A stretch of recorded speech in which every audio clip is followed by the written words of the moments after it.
The 3rd century was a period of profound instability for the Roman Empire, marked by political fragmentation, economic decline, and external threats. This epoch, known as the crisis of the 3rd century, 235 to 284 AD, nearly led to the collapse of the imperial system that had endured for centuries. Understanding this turbulent backdrop is essential to grasp the magnitude of Constantine's later achievements, for he rose in an empire teetering on the edge of disintegration. One of the most pressing problems of the time was the rapid turnover of emperors, most of whom gained power through military coups. Between 235 and 284 AD, more than 20 emperors ruled, many for only a few months before being overthrown or assassinated. This constant change in leadership undermined stability and hindered coherent governance, with legitimacy increasingly tied to military strength rather than senatorial approval or hereditary succession. Concurrently, the empire faced severe external pressures. The frontiers, particularly along the Rhine and Danube rivers in the west and the Persian border in the east, were under relentless assault. Germanic tribes, such as the Alemanni and Goths, as well as the resurgent Sassanid Empire in Persia, challenged Roman authority and forced emperors to devote immense resources to defense. These constant threats further strained an already overstretched military apparatus. Internally, the empire was plagued by economic hardship. Hyperinflation became rampant due to the debasement of currency, which emperors employed in a desperate attempt to finance the growing demands of the army. Trade networks weakened under the pressure of civil wars and insecurity, while agricultural productivity declined. The economic foundations of Roman society, once robust and diversified, began to erode, leading to increased social unrest and poverty. Cultural and religious diversity, long a feature of the empire, also became a source of tension. Paganism still dominated, but various religious cults, ranging from Mithraism to Eastern mystery religions, were growing in influence. Most notably, Christianity, although still persecuted sporadically, was beginning to attract followers across all social classes. This religious pluralism challenged traditional Roman values and complicated imperial efforts to maintain ideological unity. In response to this myriad of crises, Emperor Diocletian, reigned 284 to 305 AD, initiated radical reforms aimed at restoring stability. His most notable contribution was the establishment of the Tetrarchy, a system that divided the empire into 4 regions ruled by 2 senior emperors, Augusti, and 2 junior emperors, Caesars. While the Tetrarchy briefly brought order, it introduced new complexities into the imperial succession and set the stage for future power struggles, one of which would eventually involve Constantine. Diocletian also sought to strengthen imperial authority by enhancing the ceremonial nature of the emperor's role, adopting more overtly divine imagery, and distancing himself from traditional republican institutions like the Senate. These changes laid the groundwork for a more autocratic and centralized style of rule that Constantine would later inherit and refine. However, while Diocletian's efforts were ambitious, they could not fully resolve the structural issues threatening the empire's cohesion. Militarily, Diocletian expanded the army and restructured its command to improve defense along the frontiers. Yet the cost of these reforms further burdened the economy, leading to increased taxation and administrative centralization. The balance between defense and prosperity proved elusive, and the common people bore the brunt of the empire's fiscal desperation. It was in this strained context that Constantine came of age, witnessing firsthand the tensions between imperial power, military loyalty, and civil governance. Social mobility had become increasingly limited, with professions and social statuses becoming hereditary. The Roman citizen of the early 4th century lived in a world increasingly defined by obligation, control, and surveillance. The golden age of Roman civic life had given way to an imperial bureaucracy that demanded submission in exchange for protection. The spiritual and moral crisis that accompanied these material hardships created a vacuum that religious movements, particularly Christianity, sought to fill. In the quiet provincial town of Nisus, Nestled in the region of Misha, modern-day Niš, Serbia, a child was born around the year 272 AD who would one day transform the Roman world. This child, named Flavius Valerius Constantinus, entered the world not as a prince or heir, but as the son of a rising military officer and a woman of humble origins. His father, Constantius, was a skilled and ambitious soldier in the service of the empire. His mother, Helena, is believed to have been of modest background, possibly an innkeeper's daughter, a detail that would later be romanticized in Christian tradition. From an early age, Constantine's upbringing was shaped by a blend of discipline, travel, and exposure to imperial politics. His father's career led the young Constantine across various corners of the empire. This nomadic childhood offered him not only a first-hand view of Roman military power, but also an early understanding of its fragility. His eyes witnessed soldiers, governors, and officials acting out the grand theater of empire, its splendor, its chaos, and its cruelty. When Constantine was still a teenager, his father was elevated by Emperor Diocletian to the rank of Caesar, or junior emperor, in the western half of the newly established tetrarchy. However, instead of joining his father in Gaul, Constantine was sent to the eastern court of Diocletian, in Nicomedia. There, he lived under the watchful eye of Diocletian and his co-emperor, Galerius. Though framed as an honor, Constantine's presence in the eastern court was a strategic measure. He was effectively held as a political hostage to ensure his father's loyalty. It was in Nicomedia that Constantine's education truly flourished. The court of Diocletian was not only a center of imperial authority, but also a hub of intellectual and military excellence. Constantine was trained in rhetoric, philosophy, and Latin literature, but also in horsemanship, tactics, and command. His tutors included some of the finest minds of the empire, and his natural intelligence quickly set him apart. More than a soldier, he was becoming a thinker, one with a deep understanding of how ideas could be used to shape power. Constantine's character began to distinguish itself through a combination of patience and calculation. He did not rebel against his constrained position in the East, but he observed, learned, and waited. At the same time, he built quiet alliances with key military figures, including officers who admired his leadership and charisma. He gained experience by participating in campaigns under Galerius against the Persians, sharpening his skills on the battlefield and earning respect among the legions. His relationship with Diocletian remained formally respectful, but Constantine carefully watched the aging emperor's reliance on divine imagery and ceremonial authority. He absorbed lessons not just in command, but in presentation. How to be seen as more than a man, as a figure of destiny.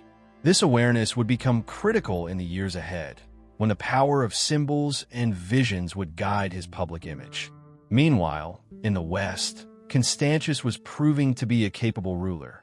When he requested that Constantine be allowed to join him in Gaul, Galerius hesitated, fearing that the young man might harbor ambitions too great to control.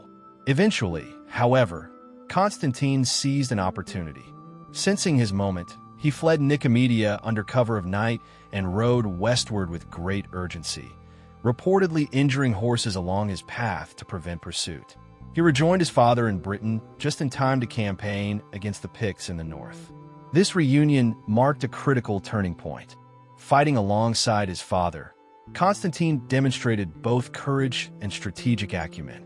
When Constantius fell ill and died in 306 AD in the city of Eboracum, modern-day York, his loyal troops immediately proclaimed Constantine as emperor. It was an act of defiance against the formal rules of the Tetrarchy, but one fueled by admiration for the young man they had come to trust. Though technically illegal, Constantine's ascension marked the beginning of a dramatic reshaping of imperial authority. With little hesitation, Constantine assumed the role expected of him. He consolidated power in Britain, Gaul, and Hispania with swift political calculation. He refrained from challenging the other emperors directly, at least not yet. Instead, he positioned himself as a restorer of order and protector of the people, while quietly building his support among the military and provincial elites. His portraits began to circulate with inscriptions that hinted at divine favor and destiny. The death of Constantius in 306 AD did not merely leave a vacancy in the imperial hierarchy. It ignited a chain reaction of ambition, rivalry, and maneuvering. As Constantine stood among his father's soldiers in Eboracum and received their acclamation as emperor, the Roman world stood at a crossroads. Though honored and supported by his troops, Constantine's claim to power was far from secure.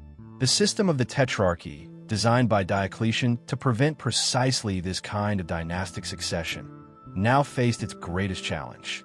In Rome, the senior emperor in the West, Maxentius, was already stirring unrest. The son of former Emperor Maximian, Maxentius had grown resentful of being excluded from Diocletian's carefully balanced political structure. Only months after Constantine's acclamation in the north, Maxentius seized the opportunity to declare himself emperor in Rome, appealing to senatorial elites and the Praetorian Guard. He declared that Constantine's elevation was illegal, and the West suddenly found itself split between two unauthorized but determined rulers.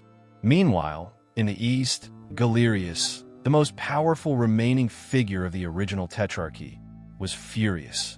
He viewed Constantine's ascension as a usurpation and considered sending an army to suppress him.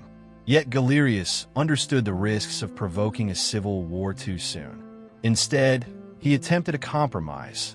He granted Constantine the lesser title of Caesar, hoping to contain his influence while maintaining the appearance of legitimacy.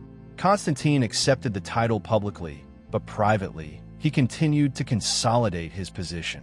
What followed was a tense period of calculated restraint. Constantine focused on securing his western provinces, Britain, Gaul, and Hispania, through a blend of military loyalty and administrative efficiency. He reduced taxes, improved relations with local elites, and strengthened defenses along the Rhine, ensuring peace in his regions while his rivals squabbled for dominance elsewhere. His rule was marked by a noticeable discipline. No dramatic proclamations, no reckless offensives, only a steady, measured assertion of authority. Maxentius, in contrast, faced growing dissent in Rome.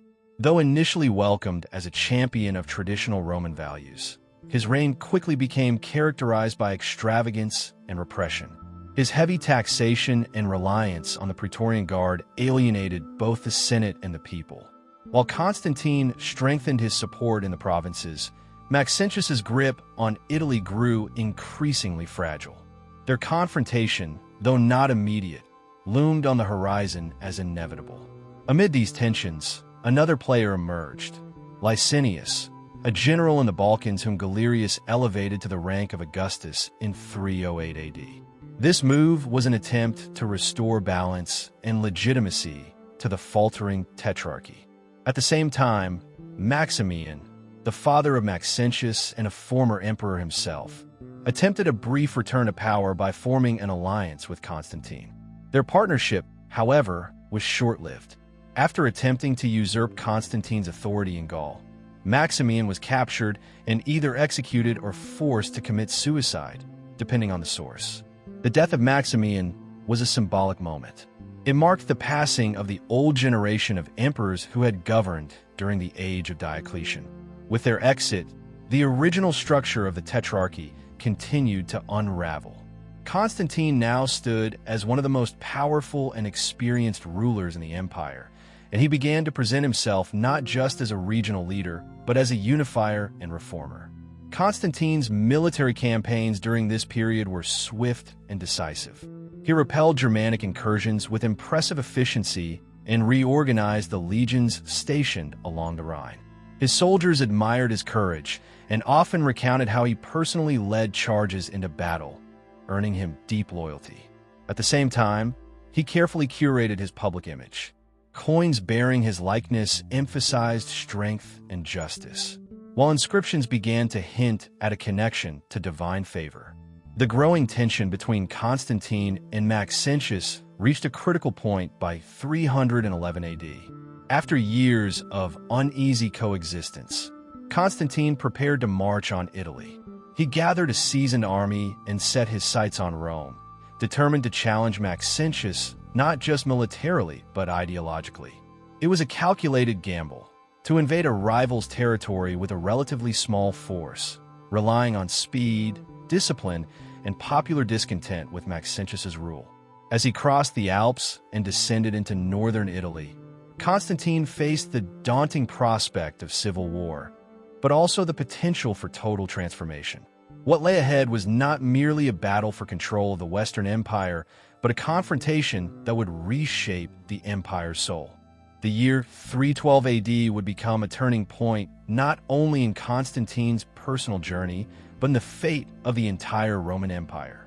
As he marched southward through the heart of Italy, Constantine's campaign against Maxentius gathered momentum with unexpected ease. Towns such as Turin, Verona, and Milan offered little resistance, some even welcoming him as a liberator.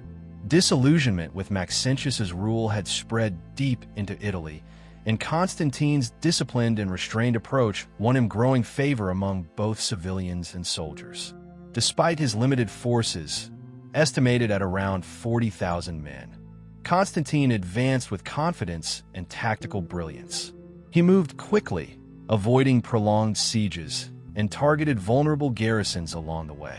His forces were battle-hardened from their time on the frontiers, and their loyalty to Constantine was unwavering. Meanwhile, Maxentius, ensconced in Rome, responded with symbolic gestures, rebuilding sections of the city, restoring temples, and commissioning grand public works, all in an effort to reassert imperial legitimacy. But the tide of war was turning, not through politics or monuments, but on the field. Constantine's army approached Rome in the early autumn, and the two forces prepared to face each other on the outskirts of the city, near the Tiber River. The bridge that would define the coming battle, the Milvian Bridge, spanned the river just north of the imperial capital. It was here that two visions of Rome would collide, one rooted in the traditions of pagan imperialism, and the other, still nascent, emerging under a new banner. On the eve of battle, Constantine is said to have experienced a moment that would echo across history. Ancient sources, most notably Eusebius and Lactantius, describe a vision or dream in which Constantine saw a divine symbol, accompanied by the words in hoc signo vinces, "In this sign, you shall conquer." The symbol has been interpreted as the Chi-Rho, the first two Greek letters of the name Christos. Inspired by this vision, Constantine reportedly ordered his soldiers to paint the emblem on their shields. Though the exact nature and timing of the vision are debated by historians, its symbolic impact was profound. Constantine's army, now bearing Christian symbols in place of traditional Roman standards, took to the battlefield with a renewed sense of purpose. For many of his followers, the sign represented divine endorsement, a belief that their cause was just and fated for victory. Whether spiritual or psychological, the vision steeled Constantine's resolve for the confrontation ahead. The battle itself was fierce but brief. Maxentius's forces, larger but less disciplined, took a defensive position with the Tiber at their back. According to accounts, Maxentius had dismantled part of the original bridge and constructed a temporary pontoon bridge, intending to control access to the city. However, in the chaos of battle, his troops were driven back, and as they attempted to retreat, the temporary bridge collapsed beneath them. Panic swept through the ranks. Many drowned in the river's swift current, including Maxentius himself, clad in imperial armor, dragged beneath the weight of his regalia. As Constantine's troops entered Rome victorious, the city's people poured into the streets, not in resistance, but in celebration. Statues of Maxentius were torn down, and Constantine was welcomed not as a conqueror, but as a restorer of order. He declined to enter the city as a traditional triumphant general, choosing instead to present himself as a deliverer, elevated by both fate and divine will. Though still a pagan by official standards, he made no offerings at the Temple of Jupiter on the Capitoline Hill, a bold break from centuries of imperial tradition. In the weeks following the victory, Constantine set about reorganizing the Western Empire. He abolished the Praetorian Guard, the very institution that had once empowered Maxentius. Their disbandment marked the end of an era, the final blow to an ancient force that had often decided the fate of emperors. Constantine began reshaping the political infrastructure, reducing the influence of senatorial families loyal to the old order and promoting officials from the provinces and the military. The victory at the Milvian Bridge solidified Constantine's status not just as a capable military leader, but as a ruler of destiny. The events surrounding the battle elevated his public image to near-mythic proportions. Tales of his divine vision spread throughout the empire, gaining traction especially among Christian communities, who began to see him not merely as an emperor, but as a chosen instrument of their faith's survival and ascent. With the West firmly under his control and his authority reinforced by a mixture of military prowess and divine favor, Constantine turned his gaze eastward. The empire was still divided, and Licinius, now ruling the eastern provinces, represented both an ally and a potential rival. But the road ahead would not be walked alone.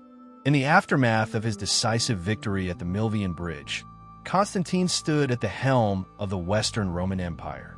The battlefield had crowned him emperor, but it was the months and years that followed that would truly reveal his vision. Rome, ancient and noble, had been preserved, but Constantine was determined not merely to rule as emperors had before. He saw himself as a renovator of empire, an architect of a new age grounded in order, efficiency, and a growing sense of destiny. One of Constantine's first acts was to reorganize the military and eliminate the vestiges of political instability. The disbandment of the Praetorian Guard had removed a dangerous power from the streets of Rome, but it left a void in the city's defense. To remedy this, Constantine expanded the ranks of the comitatenses, mobile field units loyal directly to him, and created new imperial guard corps that answered only to the emperor. These troops, better trained and strategically stationed, became the backbone of his new security apparatus. Administratively, Constantine introduced structural reforms aimed at decentralizing governance without fragmenting power. He subdivided the empire's provinces into smaller, more manageable units, curbing the potential for rebellious governors to amass regional influence. Civil and military powers were deliberately separated at the provincial level, ensuring that no single official could wield both the sword and the seal.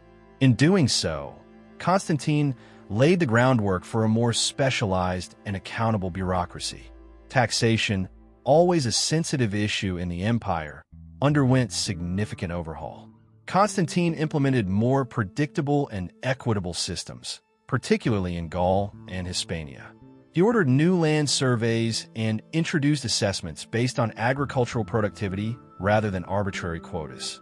Though burdens remained heavy for many, these reforms offered a measure of consistency and fairness, and they stabilized revenues essential for rebuilding war-torn regions. The emperor also turned his attention to urban renewal and public works. Rome, though still majestic, had suffered neglect under Maxentius. Constantine commissioned the construction of new basilicas, administrative centers, and bathhouses, many of which bore inscriptions attributing their existence to imperial generosity rather than divine mandate. A subtle but notable shift in tone. Among the most impressive was the Basilica of Maxentius and Constantine, completed and rededicated under the new emperor's name. Its soaring arches and coffered ceilings symbolized strength and continuity. Yet, even as he honored the grandeur of Rome, Constantine's ambitions extended beyond its walls. The Eternal City, in his view, was no longer suited to be the sole center of imperial authority. Its senatorial class clung to outdated traditions, and its location was far from the empire's most active frontiers. Constantine began spending more time in cities like Trier, Milan, and Als, places strategically located near military zones and administrative hubs. These cities, with their fresh energy and loyal populations, became unofficial capitals of a mobile imperial court. Constantine's legislative activity during this period was prolific. He passed laws that reflected a strong concern for public morality and social order. Legislation against adultery, corruption, and judicial abuse appeared alongside measures that protected children, slaves, and the poor. Although these reforms were not always evenly enforced, they represented an ideological shift. Constantine portrayed himself as a paternal figure, not only a warrior, but a guardian of Roman virtue and stability. Economically, Constantine introduced a new gold coin, the solidus, which would become one of the most stable currencies in Roman history. Struck with high purity and consistent weight, the solidus helped stabilize trade and restored confidence in the imperial economy. Its success would echo for centuries, serving as a benchmark in both the Eastern Roman and later Byzantine worlds. Beyond administration and economics, Constantine began to shape the cultural atmosphere of the West. He subtly encouraged a new civic identity, one that blended Roman patriotism with a reverence for justice, order, and divine favor. Without directly challenging the pagan traditions of Rome, he began to patronize alternative narratives, those of harmony, divine unity, and righteous rule. Public ceremonies, imperial iconography, and architecture began to reflect a moral authority that transcended old pantheons. As the Western Empire began to settle under Constantine's rule, an undercurrent of transformation began to sweep through Roman society, one rooted not in legislation or military conquest, but in faith. Constantine's relationship with Christianity, once peripheral to imperial politics, now began to assume a central and deliberate role. While he had yet to openly declare himself a Christian in a doctrinal sense, his actions spoke volumes. In subtle yet unmistakable ways, Constantine began aligning the empire's future with the Christian faith. One of his first significant steps came through his unprecedented engagement with Christian communities. He issued edicts restoring property previously confiscated during earlier persecutions and granted bishops the freedom to organize their churches without fear of interference. These measures, though seemingly administrative, were laden with symbolism. Constantine was not merely tolerating Christianity. He was extending to it the privileges once reserved for the state's traditional religions.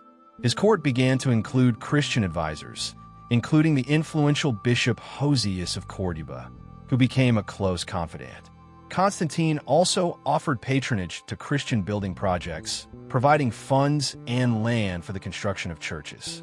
These new structures, often large and centrally located, were architectural statements of Christianity's emerging legitimacy. They stood as symbols of a shifting cultural order, where altars to Christ were now being raised alongside, and sometimes in place of temples to Jupiter and Mars. Christianity, once a persecuted faith huddled in catacombs and private homes, was now taking its place in the daylight of imperial favor. Constantine's legislation began to reflect Christian ethical concerns as well. He enacted laws that protected the sanctity of Sunday, discouraged the branding of slaves on the face, and promoted the humane treatment of prisoners. While these laws did not enforce Christian doctrine outright, they mirrored its moral imperatives, subtly weaving Christian values into the fabric of governance. Despite these overtures, Constantine maintained a cautious equilibrium. He did not abolish pagan worship nor outlaw the ancient rites. Temples remained open, sacrifices continued, and traditional priesthoods were left intact. For Constantine, unity was paramount. He sought to govern an empire of many faiths without provoking unrest. In this sense, his support of Christianity was more strategic than doctrinal. He saw in it a unifying force, a potential moral and administrative ally in stabilizing an empire long plagued by division. The emperor's engagement with the church also revealed itself in his concern for its internal harmony. He was disturbed by theological disputes that threatened to fragment Christian unity. One of the most pressing was the Donatist controversy in North Africa, a schism sparked by debates over the purity of clergy who had lapsed during persecution. Constantine summoned councils and supported arbitration to heal the rift, insisting that division among Christians undermined the faith's potential as a cohesive societal force. These ecclesiastical interventions were novel. Never before had a Roman emperor involved himself in the doctrinal matters of a single religion to such a degree. Constantine was forging a new model of rulership, one in which the emperor acted as both secular administrator and divine facilitator. He did not claim to be a priest, but he placed himself above religious factions as a guardian of harmony, assuming a role that foreshadowed future Christian monarchs. Christian communities responded with cautious optimism. Some viewed Constantine as divinely chosen, a second Moses leading the faithful out of the wilderness of persecution. Others were skeptical, aware of his pagan background and his pragmatic approach to religion. The emperor continued to mint coins bearing the images of Sol Invictus, the unconquered sun, alongside Christian symbols. This duality suggested that Constantine was still navigating the delicate balance between old allegiances and emerging convictions. As Constantine's rule deepened, the Christian clergy found themselves elevated in both social and political stature. Bishops were invited to imperial courts, consulted on civic matters, and granted judicial authority within their communities.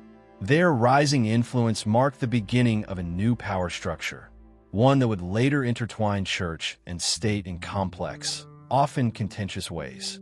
Yet in Constantine's time, this convergence still held the promise of renewal. The Christianization of imperial identity was not yet complete, but its foundations were firmly laid. Constantine had not only restructured the machinery of state, he was beginning to recast its spiritual center. As Constantine solidified his rule over the western half of the Roman Empire, the eastern provinces remained under the control of Licinius, a seasoned general and pragmatic administrator. Initially allies bound by common interest, the two rulers had maintained a tenuous peace through political arrangements and shared enemies. Yet as their ambitions expanded and their ideological paths diverged, the unity of the empire once again stood on uncertain ground. What had begun as cooperation would soon descend into confrontation, an imperial rivalry destined to reshape the fate of Rome. Their alliance was born of necessity. In 313 AD, Constantine and Licinius met in the city of Mediolanum, modern-day Milan, where they concluded a historic agreement known today as the Edict of Milan. This edict, though often misunderstood, was not a singular law, but a mutual declaration to grant religious tolerance throughout the empire. It legalized Christianity and restored confiscated properties to Christian communities, setting the tone for the new religious order. At the time, the arrangement seemed to promise balance, a shared empire governed by two men with mutual interests. To seal the pact, Licinius married Constantine's half-sister, Constantia, a diplomatic gesture intended to bind the two rulers by blood. The marriage was celebrated with imperial ceremony, and for a brief period, the dual leadership of the empire appeared to function. Licinius governed the east from Nicomedia, overseeing a region still rich with classical traditions and powerful senatorial families, while Constantine governed the west from his rotating courts in Trier, Milan, and Arles. But beneath this veneer of harmony, tensions simmered. Constantine's growing favor toward Christianity contrasted sharply with Licinius's cautious, and later openly antagonistic, stance. Licinius, though initially supportive of Christian tolerance, began to reverse course as Constantine's religious policies gained traction. He purged Christians from his court and reintroduced traditional pagan rites in public ceremonies, perhaps out of political calculation, or perhaps to assert cultural dominance over the East. The growing ideological divide soon mirrored a strategic one. Constantine's military campaigns along the Rhine had strengthened his legions and fortified his frontiers, while Licinius focused on consolidating control in the Balkans and Anatolia. Both rulers expanded their armies and built up naval fleets, knowing that any spark could ignite the powder keg of imperial ambition. That spark came in 316 AD, when a dispute over succession and border control erupted into open conflict. The first clash, known as the Battle of Cybele, took place in Pannonia. Despite being outnumbered, Constantine achieved a stunning victory, driving Licinius back across the Balkan terrain. The battle was hard-fought and brutal, but the outcome was clear. Constantine had seized the initiative. Licinius was forced to negotiate, ceding territory and naming Constantine's sons as Caesars, a move that symbolized Constantine's rising dominance. Yet the peace that followed was temporary, a thin veil over deepening resentment. By 324 AD, hostilities reignited with full force. Constantine launched a grand campaign to seize the east, crossing the Bosporus with a fleet and striking deep into Licinius's territory. The confrontation culminated in the Battle of Chrysopolis, near the city of Byzantium. There, Constantine once again proved his military brilliance. His army crushed Licinius's forces, securing a final and irrevocable victory. The East had fallen. The Roman Empire was once more under a single ruler, the first time in decades. Licinius, captured and initially spared out of respect for Constantine's plea, was later executed, allegedly after plotting a rebellion from exile. His death marked the end of the Tetrarchic order and the rise of a new imperial paradigm, one centered entirely around Constantine's singular authority. For the first time since Diocletian's reforms, the empire stood united under a sole Augustus. With Licinius's defeat, Constantine became the undisputed master of the Roman world. He now ruled from the Atlantic shores of Hispania to the deserts of Egypt, from the forests of Britain to the mountains of Armenia. His military triumph was more than political conquest. It symbolized the victory of a new imperial ideology. The old structures, which had relied on power sharing and regional governance, were giving way to centralized rule anchored in personal legitimacy, divine favor, and strategic acumen. The fall of Licinius was not just the end of a rival. It was the closing of a chapter in Roman history. The age of competing emperors and divided rule had reached its conclusion. With the Roman Empire once again united under a single ruler, Constantine stood at a crossroads of opportunity and symbolism. The old capital of Rome, though still revered, had become burdened by its deep-rooted senatorial class, decaying infrastructure, and geographical distance from the empire's eastern frontier, where much of the political and economic momentum now pulsed. Constantine envisioned a capital that would embody his rule, radiate his religious tolerance, and serve as a living testament to a renewed imperial vision. Thus, from ambition and necessity, Constantinople was born. The location he chose was Byzantium, an ancient Greek colony situated on a strategic peninsula between Europe and Asia. Its placement at the crossroads of land and sea routes offered exceptional advantages. From this position, Constantine could monitor the Danube frontier, command access to the Black Sea, and control the vital grain routes from Egypt. The site was defensible, with water on three sides, and its proximity to the wealthy provinces of Asia Minor made it ideal for administrative and economic governance. The transformation of Byzantium into Constantinople was not a simple urban development. It was a symbolic act of rebirth. Constantine viewed this endeavor as a fusion of Roman tradition and Christian aspiration. He ordered a massive expansion of the old city, with new walls stretching far beyond the original settlement.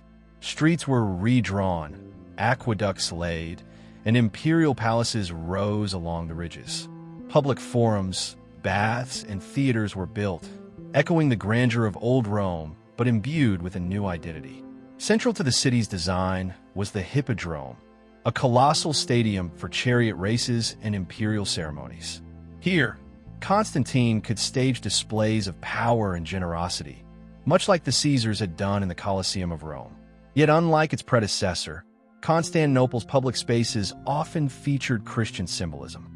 The imperial forums, for instance, displayed not only traditional Roman statuary, but also Christian imagery subtly integrated into the decorative schemes.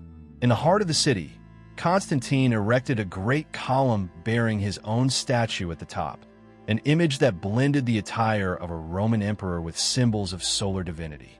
Though still infused with classical motifs, the statue stood atop a Christian relic, reportedly a piece of the true cross hidden within its base. This merging of old and new, pagan and Christian, was characteristic of Constantine's approach, a delicate balance meant to unify rather than alienate. Churches were among the first major public buildings to rise in the new capital. The Church of the Holy Apostles, though later rebuilt by Justinian, was initially commissioned by Constantine himself. It served both as a house of worship and a dynastic mausoleum, reinforcing the connection between the emperor and the Christian faith. Numerous smaller churches also dotted the cityscape, each a sign of the growing presence of Christianity in public life. To populate the city, Constantine invited aristocratic families from across the empire, offering them land and privileges in exchange for their allegiance. He encouraged craftsmen, merchants, and scholars to settle there, effectively transplanting the cultural and intellectual lifeblood of Rome into this emerging capital. The city grew rapidly, its streets echoing with many languages, its markets bustling with trade from the farthest provinces. Though the founding of Constantinople was not marked by a single date, a ceremonial inauguration was held on May 11th, 330 AD. It was a spectacle that blended classical rites with Christian prayers, a moment that symbolized the birth of a new Rome, one that looked eastward toward a future shaped as much by faith as by tradition. Constantine had no illusions that his work was finished, but he understood the magnitude of what had been set in motion. The creation of Constantinople was not merely the founding of a city, it was the reorientation of an empire. It signaled the dawn of a new era, one in which imperial authority would be more mobile, more centralized, and more closely aligned with Christian ideals. It also marked a turning point in the cultural geography of the Roman world, as the focus of power shifted permanently away from the Italian peninsula to the vibrant crossroads of the Eastern Mediterranean. For Constantine, Constantinople was more than a capital. It was a monument to his reign, a city that would bear his name and serve as the guardian of his legacy. As Constantine's empire matured under the banner of consolidation and reform, his interest in the Christian faith took on a new urgency, not merely as a matter of personal belief or political utility, but as a cornerstone of imperial unity. Having brought stability to a realm long riven by civil war and regional fragmentation, the emperor turned his gaze inward, toward the structure of the church itself. What he found disturbed him.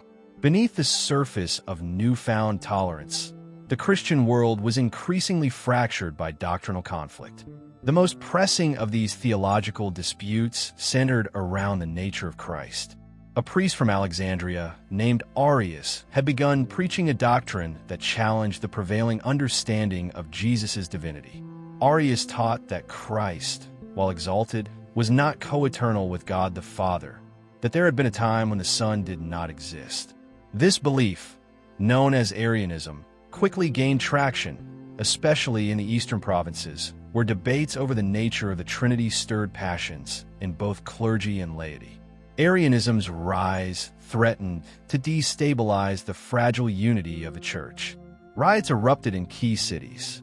Bishops excommunicated one another. Congregations split into hostile factions. For Constantine, who had recently elevated Christianity to a privileged position within the empire, such discord was unacceptable. He feared that theological division might mirror the political fragmentation of the previous decades, a prospect he was determined to avoid. In a bold and unprecedented move, Constantine resolved to bring the disputing factions together under one roof, believing that rational discourse and shared faith could overcome even the most entrenched doctrinal rifts. In 325 AD, he summoned Christian bishops from across the empire to a grand council in the city of Nicaea, not far from his new capital. It was the first ecumenical council in Christian history, an imperial convocation of clerical leaders from regions as far-flung as Hispania, Egypt, Gaul, and Syria. The Council of Nicaea gathered more than 300 bishops, accompanied by priests, deacons, and imperial officials. Though Constantine himself had no formal theological training, he presided over the opening ceremonies dressed in imperial purple, addressing the assembled clergy with a call for harmony and mutual understanding. His presence was both symbolic and practical, a clear demonstration of the emperor's commitment to church unity as essential to imperial stability. The debates at Nicaea were intense, often combative. Arius and his supporters defended their views with scriptural citations and philosophical arguments rooted in Neoplatonism. Opposing bishops, most notably Alexander of Alexandria and his young deacon Athanasius, vehemently rejected the Arian proposition, arguing that Christ was begotten, not made, of the same substance, homoousios, as the Father. This phrase, so seemingly technical, would become the linchpin of Christian orthodoxy. After weeks of deliberation, a majority of the bishops, under Constantine's watchful encouragement, endorsed the anti-Arian position. The resulting document, the Nicene Creed, formally declared the full divinity of Christ, affirming him as God from God, light from light, true God from true God. Arius's teachings were condemned as heretical, and he was exiled along with several of his staunchest supporters. Though the debate would resurface in later decades, Constantine had, for the moment, achieved his goal, the creation of a unified doctrinal standard. The council did not limit itself to theological matters alone. It also addressed practical concerns, such as the date of Easter, clerical discipline, and the role of bishops in regional authority. These administrative decisions helped establish a template for future church governance and signaled the beginning of an enduring collaboration between ecclesiastical and imperial power. The church, long decentralized and diverse in practice, began to adopt a more unified institutional structure. Constantine, despite his non-baptized status at the time, emerged from the Council of Nicaea as a quasi-spiritual figurehead, a bishop of those outside the church, as some would later call him. He had not dictated doctrine, but his influence had shaped its formation. The boundaries between spiritual and secular authority were becoming more fluid, with the emperor now acting as both protector and unifier of the Christian world. The legacy of Nicaea would reverberate far beyond Constantine's reign. The Nicene Creed became a touchstone of Christian orthodoxy, recited by believers for centuries to come. As Constantine entered the twilight of his reign, the vast empire he had shaped bore the unmistakable imprint of his will. The wars were over, the rival emperors vanquished, and the grand capital of Constantinople was rising in majesty. Yet even as he stood atop an empire more united than it had been in generations, Constantine was increasingly preoccupied with spiritual matters. The man who had once seen visions on the eve of battle now sought peace not through the sword, but through faith and reflection. The final years of his life will be marked less by conquest than by contemplation. By the 330s AD, Constantine had become a solitary and almost enigmatic figure. His court remained grand and ceremonious, but the emperor himself retreated ever further from public life. He traveled frequently between cities, Nicomedia, Constantinople, and Antioch, often pausing for weeks at a time in quiet estates where he surrounded himself with bishops, theologians, and spiritual advisors. His inquiries into doctrine deepened, and though he had long been sympathetic to Christianity, he had still not received baptism, a fact that continued to surprise both his allies and his detractors. This delay was no accident. Constantine held the widespread belief of the time that baptism should cleanse a person from all past sins, and that its effect was most potent when administered near death. In postponing the rite, the emperor was not hesitant but strategic. He hoped to enter the afterlife as spiritually unblemished as possible. Meanwhile, he increasingly supported Christian initiatives with both law and patronage, commissioning churches, endowing bishops, and granting privileges to the clergy. In return, many Christian writers of the time began to depict him in almost apostolic terms. Despite his inward turn, Constantine remained attentive to matters of succession. He wished to ensure that the empire would remain in his family's hands and be spared the chaos of divided rule. To this end, he appointed his 3 surviving sons, Constantine II, Constantius II, and Constans, as Caesars, delegating authority over different regions of the empire. Though the arrangement would eventually prove volatile after his death, it reflected Constantine's desire to preserve stability through dynastic continuity. The emperor's health began to decline in 337 AD during his stay in Nicomedia. He had journeyed there in the hope of recovering his strength and preparing for what may have been a planned campaign against the Persians. But the illness worsened, and as the imperial physicians grew grim, Constantine made the long-delayed decision that his soul was ready to receive baptism. In a solemn and private ceremony, he was baptized by Eusebius of Nicomedia, a bishop known for his theological scholarship and former support of the Arian cause. Following his baptism, Constantine reportedly laid aside the imperial purple and dressed in the white robes of a newly initiated Christian. In this final gesture, he symbolically shed his worldly authority in favor of a heavenly identity, seeking forgiveness and salvation like any other mortal. He died soon after, on May 22, 337 AD, during the Feast of Pentecost, a date that carried great spiritual significance. His body was transported with solemn procession to Constantinople, the city he had built, where it was interred in the Church of the Holy Apostles, among the tombs of saints. Constantine's death marked the end of an era, but his influence only deepened with time. He was the first Roman emperor to die as a baptized Christian, and though debates would continue about the sincerity and orthodoxy of his beliefs, his actions had irrevocably altered the course of Western civilization. His support had propelled Christianity from a persecuted sect to a favored religion, setting the stage for its dominance in European culture and governance for centuries to come. The legacy of Constantine was multifaceted. To some, he was a visionary reformer, a unifier who brought peace and order to a fractured empire. To others, he was a shrewd strategist, using religion as a tool to solidify his power and legitimacy. Church historians elevated him as a quasi-saint, while later critics accused him of meddling in spiritual matters for political gain. Yet, whatever the judgment, few could deny the scale of his transformation, of Rome, of religion, and of history itself. Constantinople would continue to grow and flourish, becoming the jewel of the Eastern Roman and later Byzantine Empire. The Nicene Creed would become a pillar of Christian orthodoxy, and the memory of Constantine, neither fully saint nor merely sovereign, would echo through the ages. His life was a bridge between two worlds, the pagan empire of old and the Christian order to come. In that bridge, he carved a legacy that would endure for over a millennium.